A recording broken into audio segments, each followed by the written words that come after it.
उद्याची होणारी सांगोला नगरपालिकेची निवडणूक ही Shiv Sena, Bharatiya Janata party, Republican party of India या आमच्या महायुतीतील 3 पक्ष आणि इतर सगळे मित्र पक्ष या सर्वांच्या वतीनं उद्याची आम्ही निवडणूक करणार आहोत। या निवडणुकीत तडजोडीसाठी समोरून कुणाचा जर मतीचा हात आम्हाला दिला तर त्यांच्याशीही वाटाघाटी करून उद्याची निवडणूक शक्यतो जनतेला, मतदारांना आणि उमेदवारांना कमीत कमी त्रास होऊन ही निवडणूक पार पडावी अशा पद्धतीनं आम्ही प्रयत्न करू। सांगोला शहरात अजून अनेक विकास कामे प्रलंबित आहेत, त्याबद्दल काय सांगता?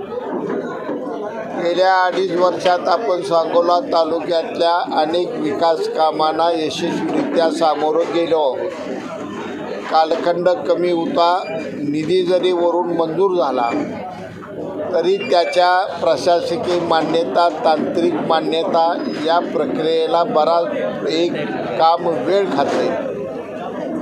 तरी ही सर्व कामं आता पूर्णत्वाच्या मार्गावर आलेली आहेत।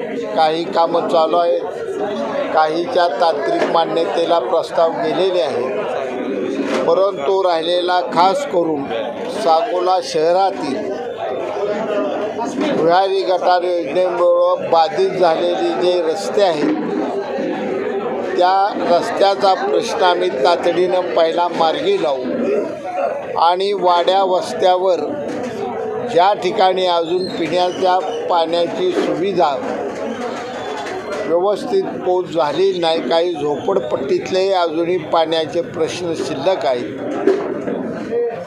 ते प्रश्न काही ठिकाणी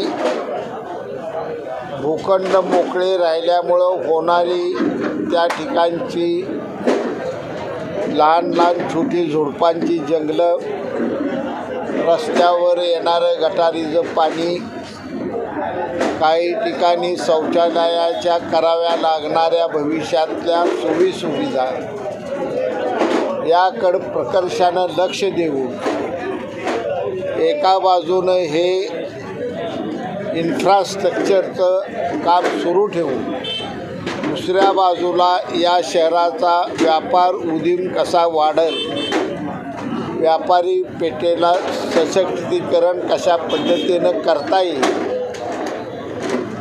आजूबाजूच्या गावातून वेगवेगळे छोटे मोठे उद्योगधंदे, उद्योगमंत्री आदरणीय उदय सामंत साहेब यांच्या सहकार्याने या ठिकाणी कसे आणता येतील याचा आम्ही प्रयत्न करू।